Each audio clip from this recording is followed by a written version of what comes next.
You're listening to Seattle Real Estate Podcast. Seattle's own Amazon is going to buy MGM, the studio behind James Bond and the Shark Tank. Why are we talking about that on the Seattle Real Estate Podcast? Well, it's from Seattle. I like to cover media stuff as well. Real estate? Yep, that's exciting stuff. Supply, demand. Oh, can't get enough of that, right? No, I think the way media is going, it's just crazy. You guys see the Red Hot Chili Peppers sold their catalog for like $150 million. Lindsey Buckingham, Fleetwood Macs, Stevie Nicks, they're selling their catalogs. I mean, just some crazy numbers. $100 million for your catalog of music is, not uncommon. Joe Rogan, between 100 and 200 million sell his podcast, basically just the licensing rights, his podcast to Spotify. Crazy, enormous numbers because everybody's consuming all of this media, right? Amazon wants to fill up their on-demand a little bit more. They're going to buy MGM. Let's talk about that. Before we do, if you're new here, my name's Sean Reynolds. I own a couple of real estate companies. I have no business talking about stuff other than real estate, but I do, and hopefully you want to hear it. That's what we're doing. All right? Just sheer transparency. How's that? I just can't lie. I've got to be honest. How often do you see that on social media? It's like, okay, as opposed to the other 99% of the time when you're just being dishonest. All right, we're going to talk about stuff. Let's go.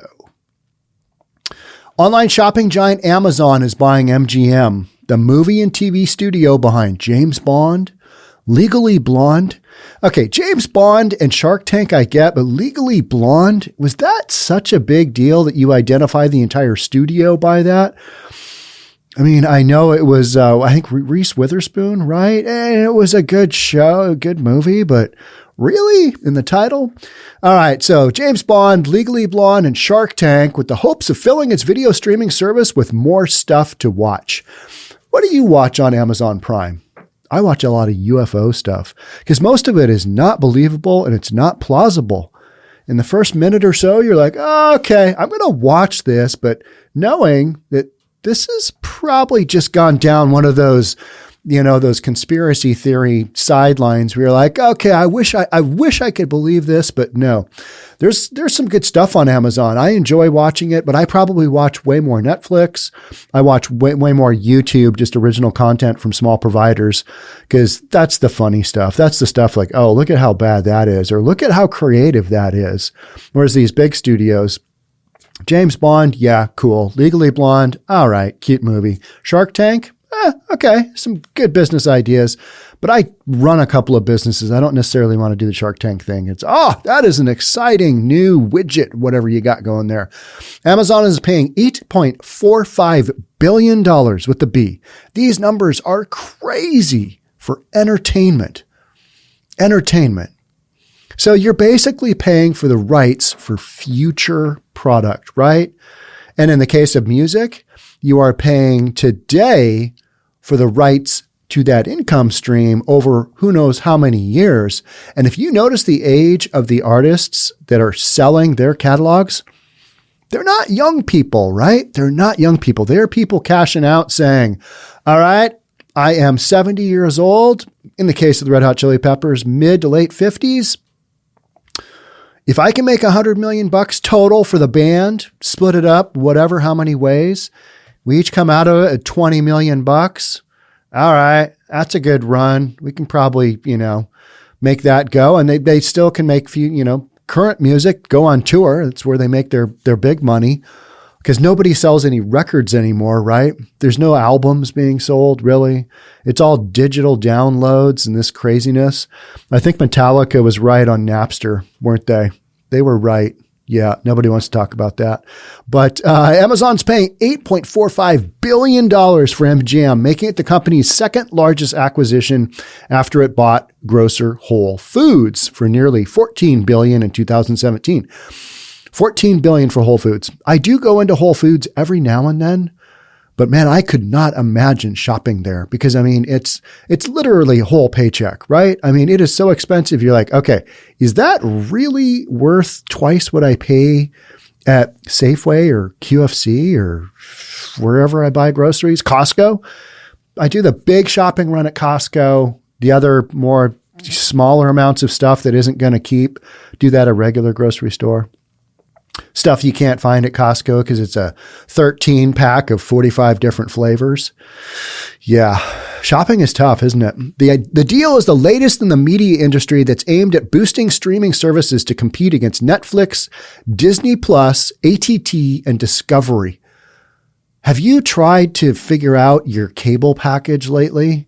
It is a damn nightmare. I have so many streaming services. Last night, I'm talking to my youngest kid. He's 25. He's watching Game of Thrones on HBO Plus. And I'm like, hey, Gabe, where are you watching that? And he goes, Game of Thrones? I said, yeah, where are you watching that? He goes, HBO Plus. I'm like, oh, you guys paid for that with your cable package? Long pause. This is on the phone. No. And I'm like, well, how you getting it? Oh, it's just on our TV. Kiernan gave me the link. That's his brother. That's my other son. Kiernan gave me the link. All right. So you're watching it on my cable package. Is that correct? Enjoy, son. Yes, that is how this goes because you can get a link and a password and everybody's watching cable except dad, apparently, because I just don't watch that much cable. But, enjoy, boys. So you've got all these networks and they're all scrambling to get content. Maybe you just buy up a smaller content creator like MGM. MGM used to be, did they used to have the lion? I think they did. Is that the right one? Do you remember the lion just roar? Is that one? I think it is, but I'm not sure. They announced last week they would combine media companies, creating a powerhouse that includes HGTV. All right, don't really watch anything on there. CNN, no go, except CNN Business. Food Network, absolute no go. HBO, yep, I like HBO. HBO Max is good. But how many different HBO streaming services can you have? If you've looked at your cable package and I keep saying cable, whatever it is streaming you have, if you've looked at that and you go, all right, there's 17 different HBOs, which one do I like? I don't really know. I must have I don't know how many hundreds of cable channels I have. It's a lot. But I am a media creator. So, that's a business expense. So that's how we do that. But I probably only watch a fraction of them because it's bad stuff, right? But I want that option to find that one channel that's got that one epic movie that I saw when I was 12 that I said, if I ever see that again, I'm going to watch it as an adult. That's just, I don't know. Amazon doesn't say how many people watch its Prime Video streaming service. I watch it. It's good. It's a little offbeat. There's some content in there. It's a little weird, but entertaining. I'll go there just to see what's going on. But more than 200 million people have access to it because they pay for Prime membership. That's one of the reasons I do, which gives them faster shipping and other perks. Yep. All right. Guilty. I buy a lot of stuff on Amazon because I figured out how to manage the Amazon shopping app on my phone. And so that's what I do. And so it's dangerous, right? I need that. Oh man, how much is that? Well, it's a lot, but with one press of the button, I can have it here tomorrow morning at 4 a.m. Good. That's really good because I don't get up until later. Amazon said Wednesday that it would use MGM's vast library, which includes famous characters such as Rocky, RoboCop. Oh, the first RoboCop. That was epic because we had not seen levels of violence like that ever. That was wildly violent. Not one to watch with mom, right? So Rocky, RoboCop, and Pink Panther. The original Pink Panther was fun to watch. I think I saw a Pink Panther in like a drive-in movie theater. Good times. And they're creating new movies and shows. It's going to be a lot of fun work, said Amazon founder Jeff Bezos, who is being pressured to step down, right? During the company's shareholder meeting on Wednesday. And I think he is stepping down, right? People who love stories are going to be the big beneficiaries. 𝒂𝒕𝒕𝒍𝒆, an e-commerce analyst at Forrester Research Incorporated, said streaming companies need shows people can't watch elsewhere in order to stand out and be competitive.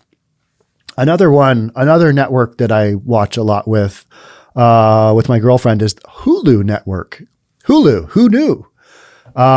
We watch, The Handmaid's Tale. Oof, that is an intense show. That's a good show though, but it's on Hulu. I mean, I barely even, you get these smart TVs. You can't really hook them up to cable like you used to be able to. You got to get an app to run this and that. You got to get a Fire Stick to do something else, bring something else in. I don't know. I find it so annoying. I have a lot of televisions. I've got one in my office. I think it works. Barely. I can get YouTube on it, but that's about it. I need something else to make something else go. And my tech guy, just let me watch YouTube on this thing. So all of these appliances, all these streaming services, do we really need them all? Apparently we do, because Amazon's paying how many billion for MGM? A lot. There is an arms race to get what you can while the window is open, she said. Plus, the price tag is just a tiny fraction of Amazon's valuation, which is nearing $2 trillion.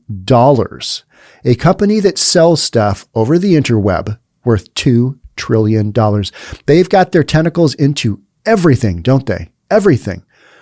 So I was looking at Amazon Assistant because you might as well go all in and just give a complete control to some corporate entity with your information. All right, I buy a lot of stuff on Amazon. Why don't we just do the Amazon Assistant? Because I'm not an Apple guy. I'm an old school business guy. Apple's a no-go because a lot of your old school software didn't work on the Apple. That's me. And all these kids are like, why don't you have an iPhone? We can't get you in the group text. Well, because I have an Android, because I'm a grown-up. And grown-ups had software that worked with business. Apple worked with education and creativity. That's how it goes. None of that is really relevant anymore because I think everything works just about on everything. Our appraisal software still no longer works on an Apple. It just doesn't. It's not designed for it. Never will be. It's not an Apple platform. It's based on a Windows platform. So you've got just all this crazy stuff in your life and you're trying to manage it. And then they're shoving more down your throat. All right, if you want to watch, what was it? It was recent UFC fight or MMA fight that you could only get by getting a subscription to HBO or paying some horrific price for it, or in addition to. All right, you can just order HBO for a month and pay $49.99 or pay $75 for a one-off. What do you want to do? Get that content for a month. You might keep it. You might not, you might not cancel it. Known for its Roaring Lion logo. Okay, that is where I got that from. Known for its Roaring Lion logo, MGM is one of the oldest studios in Hollywood, founded in 1924 when films were still silent. But its shine has faded considerably over the years. In the mid-1980s, it sold much of its pre-1948 catalog, including The Wizard of Oz and Gone with the Wind. I have seen both of those movies. They were kind of old school when I saw them as a kid, and it was like, all right, this is somebody else's kind of entertainment. But I do appreciate them as being like kind of the OG of entertainment way back in the day. Gone with the Wind, that's pretty, I mean, you just can't go wrong with that. It's epic. Is one of those just wildly racist? I think Gone with the Wind was the narrative, which is now owned by Warner Brothers, and its sprawling California lot was bought by Sony. For much of the past decade, MGM juggled bankruptcy and a revolving door of owners while its new releases dwindled.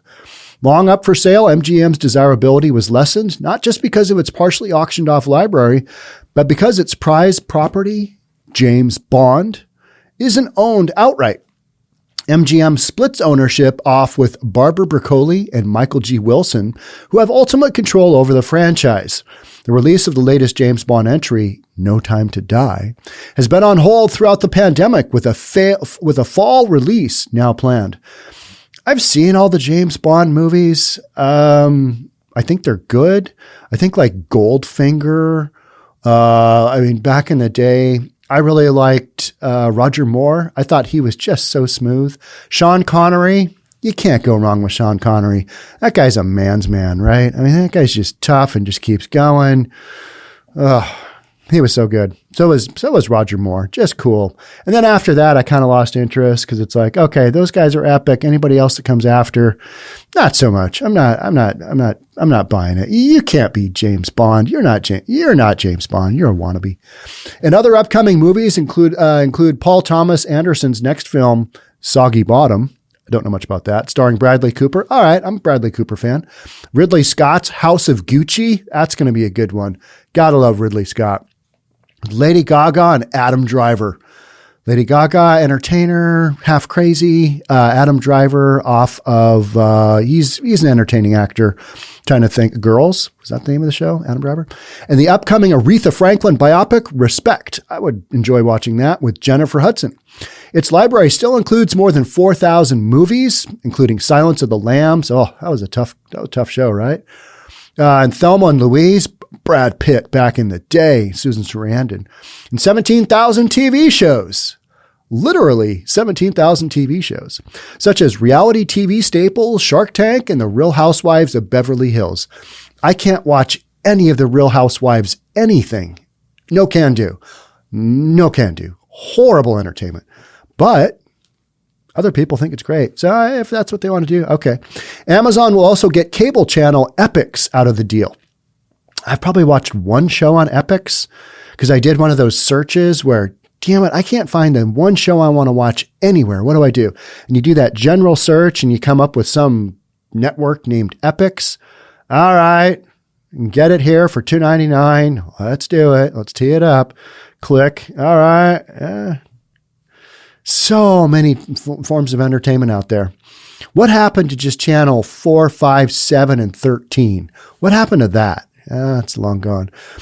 Amazon already had its own studio, but has had mixed results. 2 of its shows, The Marvelous Mrs. Maisel and Fleabag, won Best Comedy Series Emmys. I have seen Fleabag. I don't know about the other one. Although it has won several Oscars, including most recently for Sounds of Metal, many of its films have failed to click with audiences at the box office. Recently, Amazon has been spending on sports and splashy shows. It will stream Thursday Night Football. Don't care. Sorry. Don't watch a lot of football. None other than the Super Bowl, typically. So we got Thursday Night Football next year and is producing a Lord of the Rings show, which reportedly cost $450 million for its first season alone. Is the return going to be there on that? That's how I analyze all this stuff. I know it's ridiculous, but I always think in terms of future revenue stream versus what you're paying now today. 450 big ones. That's a lot for a first season. It's a lot of money. Seattle-based Amazon.com declined to say when it expects the deal to be finalized. But when it does, it will make Amazon, already one of the most powerful and valuable companies in the world, even bigger. That's kind of why I'm reading this podcast. These companies are getting so big and so intertwined in our lives. Some of it good, most of it I don't think good. And it's spun as, hey, we're doing this to make your life better. And you're like, no, you're just spinning it to sell me more stuff so you can make more money. Regulators around the world are scrutinizing Amazon's business practices, specifically the way it looks at information from businesses that sell goods on its site and uses it to create its own Amazon branded products. Hey, that product is selling well. We should make our own in-house product. Let's do that. You know, if you own the whole kit and caboodle, you can kind of do whatever you want. That's what Amazon does. A report by the House Judiciary Committee in October called for a possible breakup of Amazon and others. Good luck with that. Making it harder for them to buy other businesses and imposing new rules to safeguard competition. I think Ma Bell is the last big breakup we're going to see, right?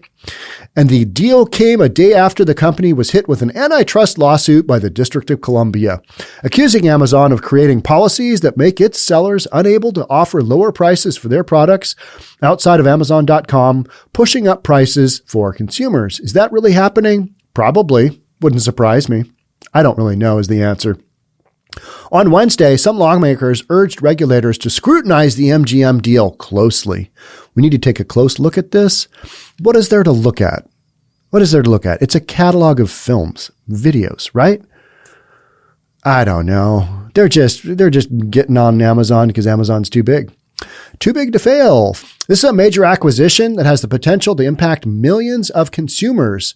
Senator Amy Klobuchar, a Democrat from Minnesota. The Department of Justice must conduct a thorough investigation to ensure that this deal won't risk harming competition. So you bought a studio. It's entertainment. It's not like you bought the cure to cancer, right? I mean, let's be honest. And Amazon is kind of behind. They're behind a bunch of the other big networks. They're behind Netflix. They just are. How many times do you say, hey, did you see that on Amazon Prime? Not very often, right? Representative Ken Buck, a Republican from Colorado, said in a tweet that he is deeply concerned with the deal and that mergers and acquisitions involving monopolies need a greater level of scrutiny. I agree. Most of the time they do. On this one, I don't know. It's movies and videos. It's entertainment. I say whoever does the highest bid is the winner. Let them rip it, because that's how entertainment works, right? Amazon, founded in 1995 as an online bookstore, has become a $1.6 trillion behemoth. It's now up closer to $2 trillion.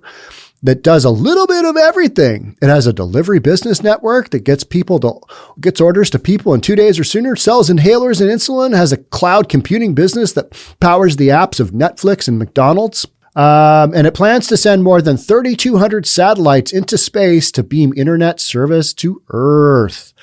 All right, there's the rub. They're just kind of taking over. But if they buy an entertainment company, it's part and parcel of their huge, enormous business network. They sell all kinds of stuff. I have friends who work for Amazon, that like working for Amazon. Do they get a free Amazon account? Only if you're high up, is my understanding. You got to pay for it otherwise. I know kids that work there and they're like, no, we don't get Amazon Prime for free. Well, that sucks. You should renegotiate that the next time you do a contract. So, all right. So that is what we've got going on with Amazon. They're buying a studio. They're buying basically additional content for them to put on their platform. So I looked at, again, I'm going back to, I looked at doing the Amazon Assistant thing, because it would be kind of handy to have all of my appliances. I've got, oh man, what do I have? I have a handful of Alexas. Do I have any Siri? No, not really. I've got Siri on my iPad mini, but I'm not a big iPad guy. And then on my phone, I don't really have an assistant per se. But I'm kind of looking at trying to tie all those in together. But then the next step is all right, can somebody else just run my life for me? Can somebody else just make all of my purchasing decisions for me? It feels like that is where things are going, right? I feel a little bit out of control. Like, okay, I want to be able to use these apps to better manage my time. But in doing so, I've just got technology overreaching just about every area of my life, because now when I'm like, I need to buy that for this, or this business needs that, this is a business expense. All right, we're going to do that. So we're going to open up the Summit account. We're going to do the Reynolds and Kline account. Just need to manage that stuff a little bit better. And these companies, they do make it much easier for you to do that.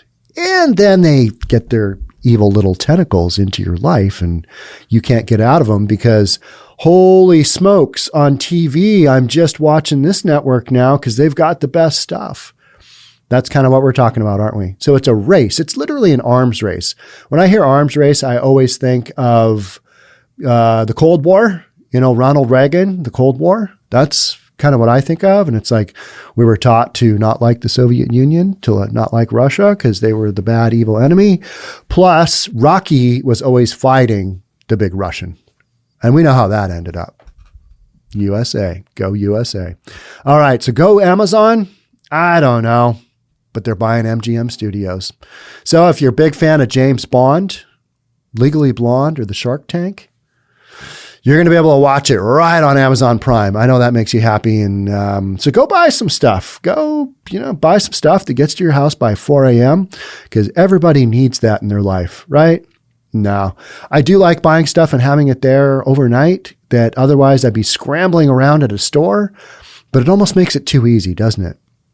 Makes it too easy to sit down and, all right, what am I going to watch? Don't really know. I'm going to endlessly flick through channel after channel, network after network, come up with nothing. But thank you for sticking through with me to the end on YouTube here. Much appreciated. Love to have you like this video, subscribe, do all that stuff.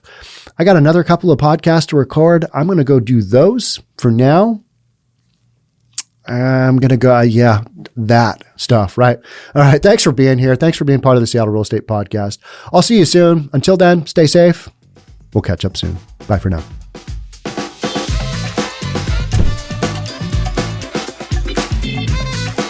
forget to subscribe to our channel and hit the notification bell so you'll know when our next video is out.